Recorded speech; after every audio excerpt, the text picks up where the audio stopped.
Et si on parlait du rôle de la parole de Dieu dans la vie du chrétien? Timothée 3,16 nous dit: toute écriture est inspirée de Dieu et utile pour enseigner, pour convaincre, pour corriger, pour instruire dans la justice. Le rôle de la parole de Dieu. À chaque fois en fait qu'un homme rentre en contact avec la parole de Dieu, cette personne subit en fait une transformation. La personne est transformée.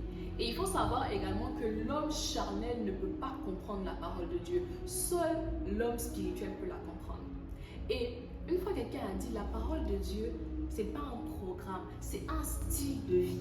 Et ce qui fait vivre en fait cet homme spirituel, donc ce chrétien-là, c'est sa capacité en fait à recevoir et à accepter la parole de Dieu, la pensée de Dieu.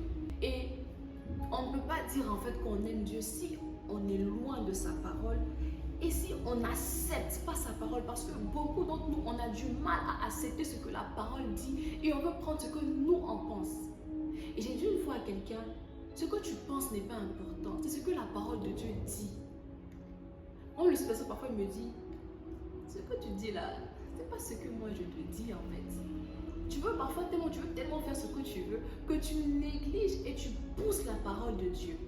Alors que la parole de Dieu vient pouvoir premièrement t'enseigner. Mais avant d'arriver là, la parole de Dieu est irremplaçable dans la vie d'un chrétien.